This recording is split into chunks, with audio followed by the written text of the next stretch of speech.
लाठीचार्ज में घायल दिल्ली की उस छात्र की स्थिति जानने के लिए जो आईसीयू में अपनी जिंदगी की सबसे बड़ी लड़ाई लड़ रही है। हमसे कुछ ही समय पहले आदरणीय स्वास्थ्य मंत्री जी श्री जेपी नड्डा वहां गए थे और उनसे कुछ समय पहले अन्य नेता भी गए। जब तक हम वहां पहुंचे, उस लड़की की मां नेताओं के आने जाने से गुस्से में थी। हाँ? सुन लीजिए, सुनिए, किसी की पीड़ा का मजाक नहीं उड़ाते। कोई भी हो, किसी की पीड़ा का मजाक नहीं उड़ाते। बिल्कुल। आप संसद में बैठे हैं। निशिकांत जी, आप बना रहे हो। जब तक हम वहां पहुंचे, उस लड़की की मां नेताओं के आने जाने से गुस्से में थी। किस लिए आए हो? उसने आईसीयू के दरवाजे के बाहर खड़े होकर हमें पूछा। हमारे सामने कांपते हुए हाथ जोड़े कहने लगी कि धन्यवाद, आप आए हैं, ठीक है, मगर मुझे किसी से नहीं मिलना, मुझे किसी से बात नहीं करनी। महोदय, उस मां की पीड़ा से उसका पूरा शरीर कांप रहा था, लेकिन उसने दृढ़ आवाज में कहा, सुबह से बड़े बड़े लोग यहां आ रहे हैं, एक के बाद एक वीडियो बना रहे हैं। वह भी आए जिन्होंने मेरी बेटी का ये हाल किया है। किस लिए? उसने हमसे पूछा। किस लिए? मेरी बेटी की बलि तो चढ़ गई है, लेकिन उसे कुछ भी हो जाए तो मैं उसके लिए अपने आप लड़ूंगी। मुझे किसी की मदद नहीं चाहिए, मैं अकेले लड़ लूंगी। महोदय, शायद मुझे यहां खड़े होकर सबके सामने ये बात नहीं कहनी चाहिए, मगर उस मां की गुहार ने मुझे शर्मिंदा किया। उसके दिल के टूटने की वो आवाज जो अस्पताल की दीवारों से में गूंज रही थी, मेरे मन में अभी भी गूंज रही है। इसलिए उस मां की इजाजत लिए बिना मैं आपके द्वारा आदरणीय प्रधानमंत्री महोदय जी और आदरणीय गृह मंत्री महोदय जी से पूछना चाहती हूं कि क्या जरूरत थी एक मासूम बच्ची पर इस तरह दमन करने की? क्या जरूरत थी उन छात्रों पर आंसू गैस चलवाने की, उन पर लाठियां बरसाने की, उन पर वाटर कैनन्स चलवाने की? क्या जरूरत थी उन नौजवान लड़कियों को जलील करते हुए उनके कपड़े फाड़ने की, उनको बेरहमी से गंदी तरह पिटवाने की? देश के युवाओं पर पैलेट गन्स और AK-47 चलवाने की क्या आवश्यकता थी? क्या वे आतंकवादी थे? क्या आतंकवादी हैं? टेररिस्ट हैं? हाँ, कांग्रेस बोल रही है। हाँ, कांग्रेस बोल रही है। जवाब दीजिए, जवाब दीजिए। कांग्रेस बोल रही है, जवाब मांग रही है, जवाब दीजिए।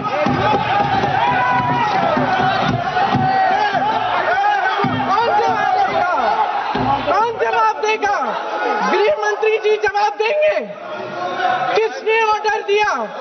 किसने ऑर्डर दिया पैलेट गन्स चलाने के लिए? किसने ऑर्डर दिया? आपके माध्यम से मैं पूछती हूं अध्यक्ष महोदय, किसने ऑर्डर दिया? प्रधानमंत्री जी ने दिया? गृह मंत्री जी ने दिया? जवाब देंगे? पूरा देश पूछ रहा है, सिर्फ कांग्रेस पार्टी नहीं पूछ रही है, पूरा देश पूछ रहा है। अध्यक्ष महोदय, देश के माता पिता पूछ रहे हैं, छात्र पूछ रहे हैं, अध्यापक पूछ रहे हैं, पूरा देश आज ये पूछ रहा है। और आपकी जिम्मेदारी बनती है कि आप इस सवाल का जवाब दें। क्यों डरते हैं आप इस देश के नौजवानों से? क्यों डरते हैं आप इस देश की बुलंद आवाज से? और उस आवाज को दबाने का हक आपको किसने दिया है? महोदय, ये सदन यहां बैठे हुए सांसदों की जागीर नहीं है, ये इस देश की अमानत है। यहां बैठे हम सब इस देश की जनता, इस देश के युवाओं, बुजुर्गों, गरीबों, अमीरों और सब धर्मों, सब वर्गों के देशवासियों के सेवक हैं। हम उनके प्रतिनिधि हैं और ये सत्ता हमें उन्होंने ही दी है। इस देश का संविधान हमारी सर आंखों पे। इस देश का लोकतंत्र सर्वोपरि है, इसे ध्वस्त करना पाप है। यह करोड़ों जनता हमसे सिर्फ एक चीज मांगती है, जवाबदेही। इंग्लिश में इसे अकाउंटेबिलिटी कहते हैं। हमें सत्ता देकर, हमें यहां तक लाकर सिर्फ उसकी ये गुहार है कि जो हम करें उसकी भलाई के लिए करें, और अगर उनके साथ अन्याय हो तो हम उनके प्रति जवाबदेह बने और उन्हें न्याय दिलवाएं। पिछले दिनों हजारों बच्चे सड़क पर उतरे, उन्होंने अपनी पीड़ा व्यक्त की। गांधी जी के दिखाए हुए रास्ते पर अहिंसा और सत्य को अपने दिलों में रखते हुए, गाते मुस्कुराते हुए शांतिपूर्वक प्रदर्शन किया। लोकतंत्र के सबसे पवित्र सिद्धांत के तहत उन्होंने अपनी आवाज उठाने का अधिकार कायम किया। ये उस भारत के बच्चे हैं जो गांव में रहते हैं, जो महानगरों में रहते हैं, जो छोटे कस्बों में, छोटे शहरों में रहते हैं, जहां मां अपने गहने बेच देती है, पिता अपनी जमीन गिरवी रख देता है, एक परिवार अपनी पूरी जिंदगी की कमाई बच्चे के सपने पर खर्च देता है। और अब उन्हीं बच्चों को लगने लगा है कि आज इस देश में मेहनत से ज्यादा बेईमानी मायने रखती है, मेरिट से ज्यादा पैसा मायने रखता है।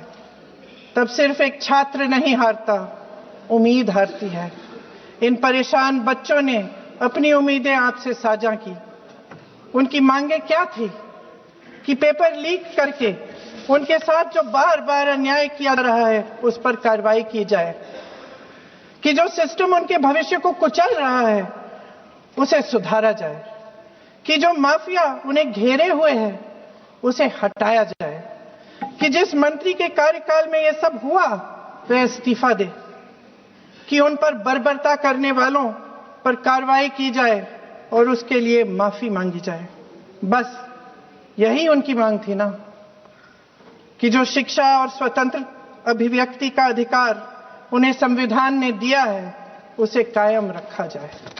महोदय, हमारे एजुकेशन सिस्टम में कुछ समय से बहुत खामियां भर चुकी हैं। बच्चों पे जो प्रेशर डाला जाता है उसकी वजह से सैकड़ों बच्चों ने आत्महत्या कर डाली है। उससे भी ज्यादा बच्चे डिप्रेशन में डूब रहे हैं। परिवारों पर बच्चों को पढ़ाने लिखाने के लिए घूस, capitation fees, tuition fees, coaching fees आदि के घिनौने दबाव हैं। लोन लेने पड़ते हैं, सामान बेचना पड़ता है और उसके बावजूद कोई गारंटी नहीं कि उनके बच्चों के भविष्य मजबूत बन पाएंगे, क्योंकि बेरोजगारी चरम पे है। इस सरकार ने रोजगार पैदा करने वाले सभी सेक्टर्स को लगातार कमजोर किया। एग्जामिनेशन सिस्टम खुद फेल हो गया है।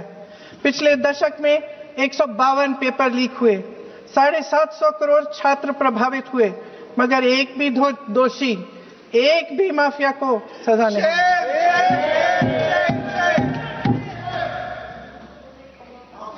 हमारे एजुकेशन में आरएसएस के प्रचारकों को भर भर कर उसे खोखला बना दिया है। जबरदस्ती एनटीए बनवाकर सिस्टम का केंद्रीकरण करके उसे और भी उलझा दिया। देश के कुल बजट में, हाँ जी जबरदस्ती, आपने अभी अभी सुना तमिलनाडु के हमारे साथी क्या कह रहे थे। देश के कुल बजट में एजुकेशन बजट की हिस्सेदारी हर साल बढ़ाने की बजाय घटती जा रही है। 1.4 लाख करोड़ रुपया का पूरा बजट एजुकेशन बजट है और 1.32 लाख करोड़ सिर्फ नीट देने वाले 22 लाख बच्चों के परिवारों से हर साल खींचा जाता है। एक और शर्मनाक आंकड़ा भी है। 1.4 लाख करोड़ रुपया हमारा पूरा एजुकेशन बजट और 16 लाख करोड़ रुपए जो मौजूदा सरकार ने बड़े उद्योगपतियों के लोन माफ किए हैं। सोचिए कि इस सरकार की प्राथमिकताएं क्या है। सच ये है अध्यक्ष महोदय कि जिस तरह अस्पताल में उस छात्रा की मां का विश्वास पूरे सिस्टम से हट गया है, उसी तरह देश के युवाओं का भरोसा इस पूरे सिस्टम से टूटा है और जब इस तरह देश के भविष्य, हमारे युवा निराश होकर सरकार और सिस्टम से अपना भरोसा हटा देते हैं, तो उस भरोसे को फिर से बनाने के लिए सिस्टम के अंदर से जवाब नहीं ढूंढा जा सकता। उसके दायरे से बाहर निकलना पड़ता है, नए सिरे से ठोस प्रयास करने पड़ते हैं। अफसोस की बात यह है अध्यक्ष महोदय कि इतना हो जाने के बाद भी आदरणीय प्रधानमंत्री महोदय जी और उनके साथी इस सच्चाई को समझ नहीं पा रहे हैं। वे अभी भी ये सोच रहे हैं कि पीआर, नैरेटिव चेंज और पालतू मीडिया के सहारे एक बार फिर उनकी नैया पार हो जाएगी। परसों शिक्षा मंत्री जी ने शर्मनाक परिस्थितियों में अपना इस्तीफा दिया और कल यहीं मकर द्वार पर मेरे सत्ता पक्ष के सांसदों ने जिंदाबाद के नारे चिल्लाते हुए उनका संसद में ऐसे स्वागत किया जैसे मानो कोई सुपरस्टार पहुंच गए हैं। विडंबना देखिए महोदय, जब भूतपूर्व शिक्षा मंत्री को मुकुट पहनाया जा रहा था, स्वागत हो रहा था उनका, तब महाराष्ट्र में एक परिवार पेपर लीक पीड़ित अपनी बेटी की आत्महत्या का शोक मना रहा था। आपकी सरकार ने देश के करोड़ों छात्रों को क्या संदेश दिया? आपको किस बात का गौरव है, किस बात का अभिमान है? ये कौन सा अहंकार है? जहां आंखों में शर्म होनी चाहिए, वहां बेशर्मी और स्वागत के नगाड़े बजाए रह रहे हैं। एक तरफ मातम है, दुख है, यहां फूल माला डाल रहे हैं। आपने देखा है कि कल और परसों से फेस रिकॉग्निशन द्वारा प्रदर्शन करने वाले बच्चों के नाम और पते सार्वजनिक किए जा रहे हैं, मगर यही काम पेपर लीक करने वाले अपराधियों के लिए अभी तक नहीं किया गया। ना इस विधेयक में पेपर लीक रोकने के कोई ठोस कदम है। इससे देश के युवाओं का भरोसा कैसे बनेगा? अध्यक्ष महोदय, आदरणीय प्रधानमंत्री महोदय जी को आपके माध्यम से मैं कहना चाहती हूं कि शायद उन्हें अपने सलाहकार बदलने चाहिए। वे असलियत से एकदम टूट चुके हैं। नई नई कमेटियां बनाने से काम नहीं चलेगा। उनका अध्यक्ष चाहे कोई भी हो, राधा कृष्ण कमेटी भी व्यवस्था में सुधार लाने के लिए बनी थी, आज तक उसकी एक सिफारिश लागू नहीं हुई है। और इस नई कमेटी में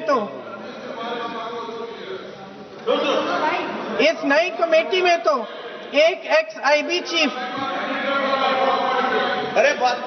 फिर चिल्लाएंगे, एक एक्स-आईबी चीफ, एक आईटी कंपनी के मालिक और एक गौमूत्र के विशेषज्ञ भी हैं।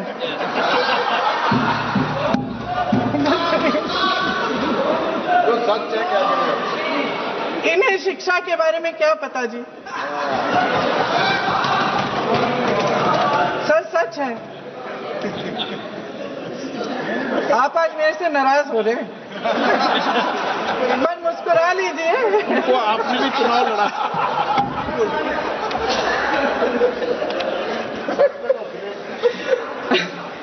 सर, फास्ट ट्रैक कोर्ट्स का रिकॉर्ड पहले से ही बहुत खराब है। वैसे भी कल की सुनवाई में सीबीआई का वकील पेश ही नहीं हुआ।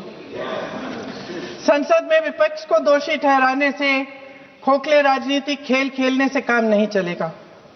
आप जेन जी का भरोसा वापस जीतना चाहते हैं तो नए नए एंगल से, अपने फोन से नए नए वीडियो बनाने से नहीं होगा।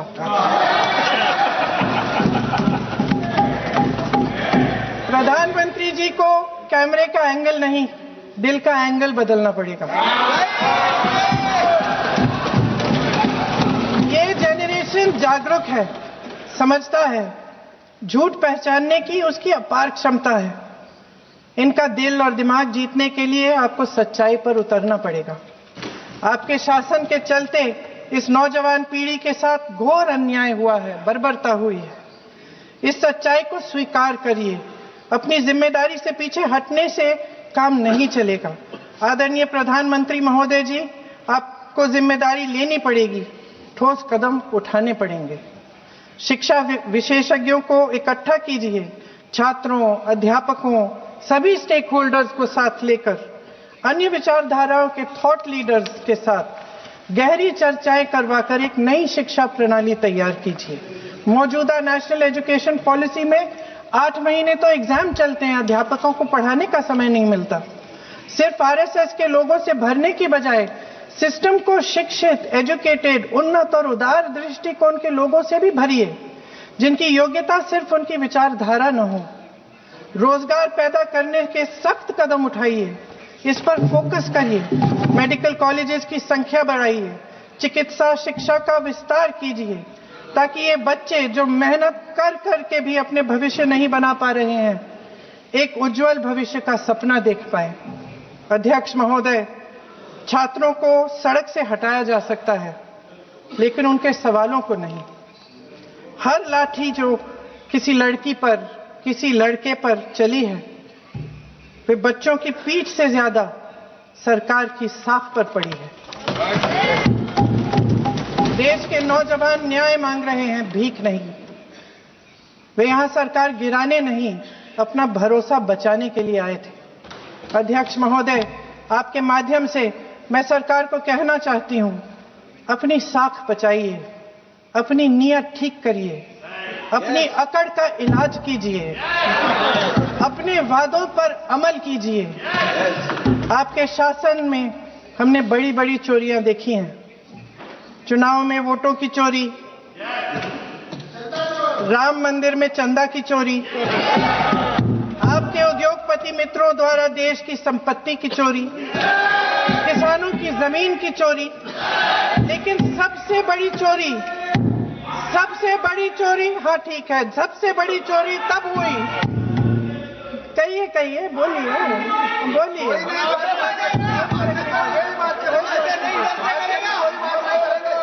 सुन लीजिए, शांति से सुन लीजिए,